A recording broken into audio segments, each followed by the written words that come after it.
बांग्लादेश के बारे में बात कर रहे हैं। ऐसे में एक तरफ इमरान खान, उनके जो भारत के साथ संबंध रहे किसी से छिपे नहीं है, जो जिसे उनके सक्सेसर के तौर पर देखा जा रहा है वो है शहबाज शरीफ। भारत के लिहाज से पाकिस्तान में जो मौजूदा हालात हैं इस समय भारत को कैसे देखना चाहिए, जियो पॉलिटिक्स के लिए इसके क्या मायने? देखिए, परिवर्तन, जब स्थिति में परिवर्तन होता है तो स्वाभाविक है कि उसका असर, उसका रंग दिखाई पड़ता है।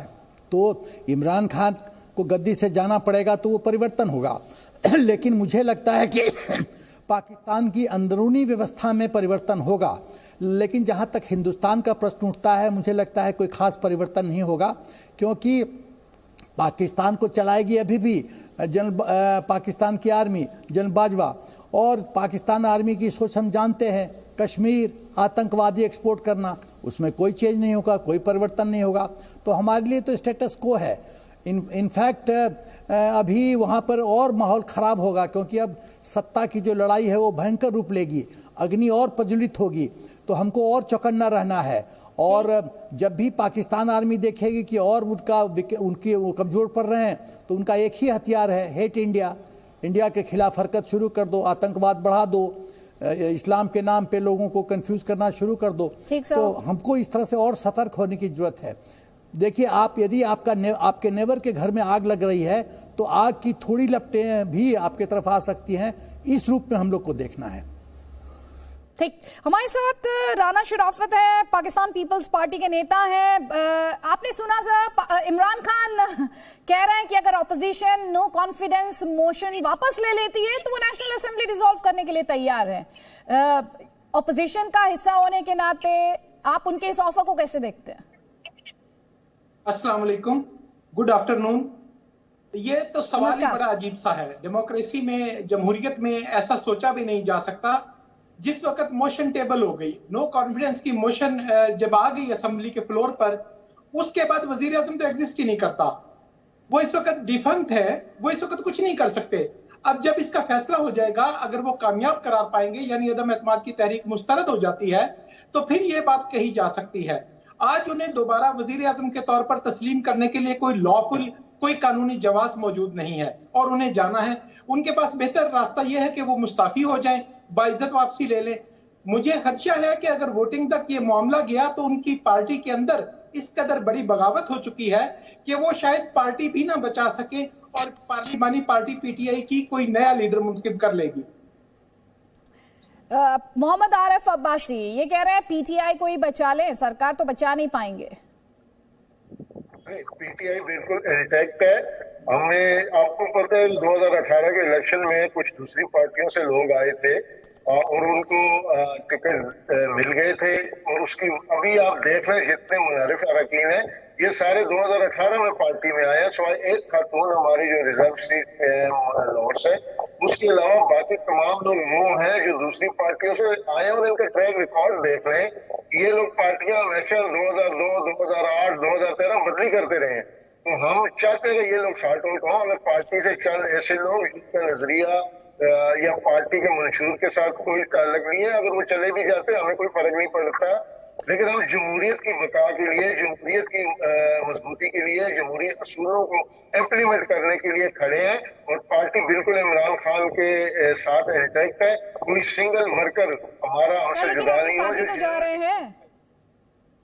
नहीं, कोई, देखिए मेरी बात है, अभी आप हमारी ये गैदरिंग जो संडे की हुई थी, बहुत सारे लोगों की एक्सपेक्टेशन नहीं थी कि पूरा पीडी इस्लामाबाद चौक का लाखों लोग आए थे। तो मैं ये समझता हूँ कि अगर हमारी पार्टी में कुछ ऐसे लोग हैं जो हमारे तब्दीली के नजरिए के साथ मुतफिक नहीं है या उनके अपने जाती कोई मफादात है, तो वो अगर चली भी गए तो हम अगले इलेक्शन में ये तो हमारे ये भी कबूल कर रहे हैं कि पीटीआई से जो नेता हैं वो साथ छोड़ रहे हैं। यास्मीन, इस वक्त तहरीक इंसाफ पार्टी की बात की जाए, खुद जो ऑपोजिशन है वो कह रही है कि पार्टी ही इंटैक्ट नहीं रह पा रही, सरकार तो जा चुकी है।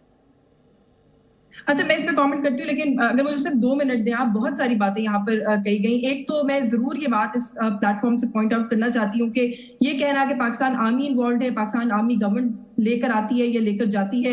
इमरान खान जो है वो पाकिस्तान आर्मी के कंधे पर चढ़कर यहाँ तक पहुंचे। देखें ये बहुत एक, बल्कि किसी ने यहाँ पर ये भी कहा कि रिंग मास्टर का रोल प्ले करती है पाकिस्तानी पॉलिटिक्स में। ये एक बहुत सिंपलिस्टिक एनालिसिस है। हम जब इस तरह की बातें करते हैं हमें पाकिस्तान की हिस्ट्री को जहन में पहले रखना चाहिए। यहाँ पर ये वो मुल्क है जहां पर बहुत बहुत लंबे अरसे तक कंसेक्यूटिवली हमने देखा कि मार्शल लॉज का एक सिलसिला रहा। तो जब जो लोग उन अदवार में पॉलिटिक्स कर रहे थे, नेचुरली जब वो पॉलिटिक्स करते थे तो जो उस वक्त मार्शल लॉ एडमिनिस्ट्रेटर होता था उसके साथ कोई ना कोई उनका इंटरेक्शन होता था। तो ये कह, अगर हमने ये बेंचमार्क रखना है तो फिर तो इस मुल्क का हर सियासतदान जो है वो कभी ना कभी कहीं ना कहीं फौज के कंधे पर चढ़कर आए, क्योंकि फौज उस वक्त पावर में होती थी, इक़्तिदार में होती थी। Imran Khan is also no different. तो मेरा ख्याल है पहले तो ये लेवल आप ना करें, एक बात। दूसरी बात ये कि इमरान खान कोई ऐसे नए प्लेयर नहीं थे पाकिस्तानी पॉलिटिक्स में कि उनको फौज पसंद आ गए और उन्होंने लाकर उनको एक one fine morning prime minister of Pakistan बना दिया। वो 22 साल से इस मुल्क में पॉलिटिकल स्ट्रगल कर रहे हैं। He is a very popular leader. और मैं थोड़ा सा बासी साहब से इस बात से एग्री करती हूँ कि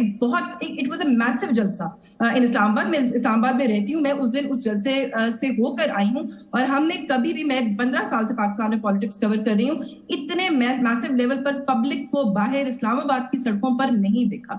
तो अगर ये कहेंगे कि वो पब्लिक में भी पॉपुलर नहीं है तो मैं उससे भी एग्री नहीं करूंगी। हाँ, इस वक्त एक बात जरूर है, मैंने ये बात थोड़ी देर पहले, बल्कि आप नहीं थी उस वक्त तब भी कही थी, कि इतना ज्यादा पॉपुलर कर देने में अवाम में इस मुल्क में इस वक्त ऑपोजिशन जो है उसका कसूर है कि उन्होंने इमरान खान के खिलाफ तहरीक अदम एतमाद इस पॉइंट इन टाइम पर लाकर इमरान खान को इतना पॉपुलर बना दिए। और एक बात, वो जो फॉरेन लेटर है उसके बारे में भी मैं जरूर कहना चाहती हूँ कि ये बात बार बार गवर्नमेंट क्लियर कर रही है कि किसी ने भी हमें लिख कर खत नहीं भेजा जिसके अंदर धमकी है।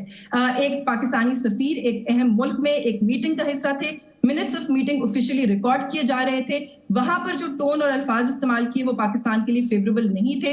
वो minutes of the meeting prime minister of Pakistan के साथ शेयर किए गए हैं। किसी ने भी डियर मिस्टर इमरान खान करके पाकिस्तानी प्राइम मिनिस्टर को थ्रेट नहीं किया है। So I think we should put some of these things back on the record. ये मैं दो तीन बहुत शुक्रिया यस्मीन, लेकिन आपने जो बातें रखी उस पर जनरल सिन्हा आपको काउंटर करना चाह रहे थे। जनरल सिन्हा।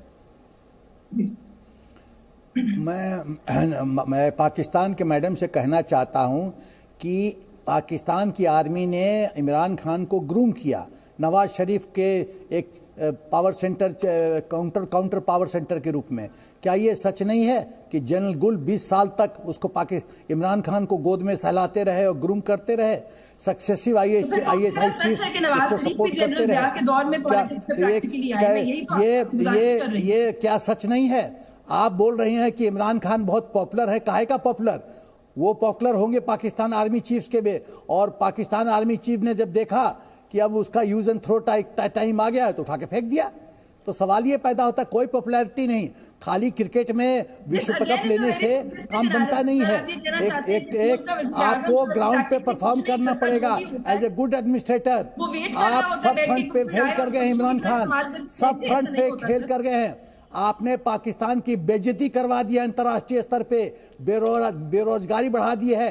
पाकिस्तान की हमारी जो महिलाएं बहन हैं वो चीन जा रही हैं, उनके साथ क्या व्यवहार कर रहा है जरा ये तो बोलिए। उस पे तो टिप्पणी कीजिए कि पाकिस्तान की औरतें जो चीन जा रही हैं उनके साथ क्या हो रहा है। मैं टीवी पे बोलना नहीं चाहता, अब शब्द हो जाएगा। आप तो बताइए चीन में क्या हो रहा है।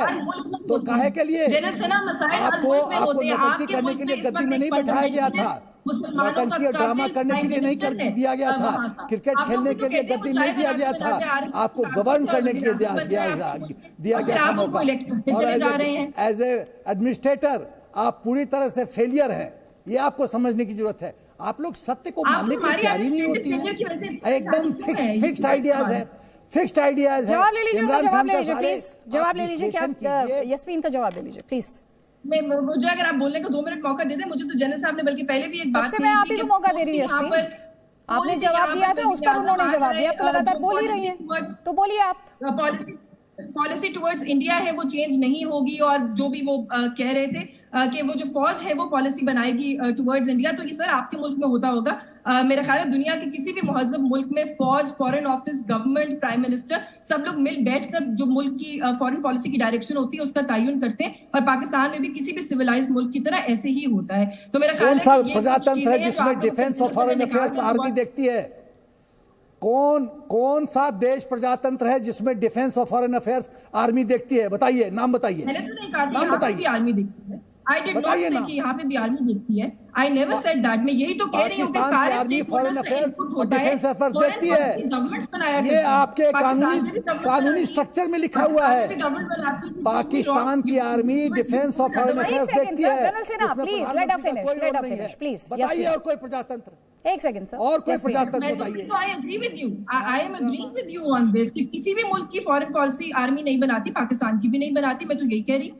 मैंने एग्जैक्टली यही बात कही है। आप शायद बात बनाती है। समझना नहीं चाह रहे हो। फिर आप झूठ बोल रही हैं। अभी जनरल साहब ने कही। आप मैं झूठ यस बोल रही हैं। बहुत बहुत शुक्रिया, लेकिन मैं चाहूंगी जब आप बैठे करेंगे इस डिस्कशन के बाद तो क्या जरूर टीवी देखें पे आके कि झूठ बोल आपके रही यहाँ पर फौज का टीवी पे आके शासन झूठ बोल कितने रही हैं। वक्त रहा है, कौन कौन से जनरल्स ने रूल किया है। और अभी आप कह रही थी कि हमारे यहाँ ऐसा होता होगा मैम, तो मैं बस इतना ही कहना चाहती हूँ, प्रत्यक्ष को प्रमाण की जरूरत नहीं पड़ती। दुनिया का सबसे बड़ा लोकतंत्र कौन सा देश है, इस सवाल का जवाब आप ढूंढेंगे तो आपको जवाब मिल जाएगा और आप खुद को फैक्चुअली इनकरेक्ट पाएंगे। मैं इतना ही कह सकती हूँ आपसे। लेकिन आपने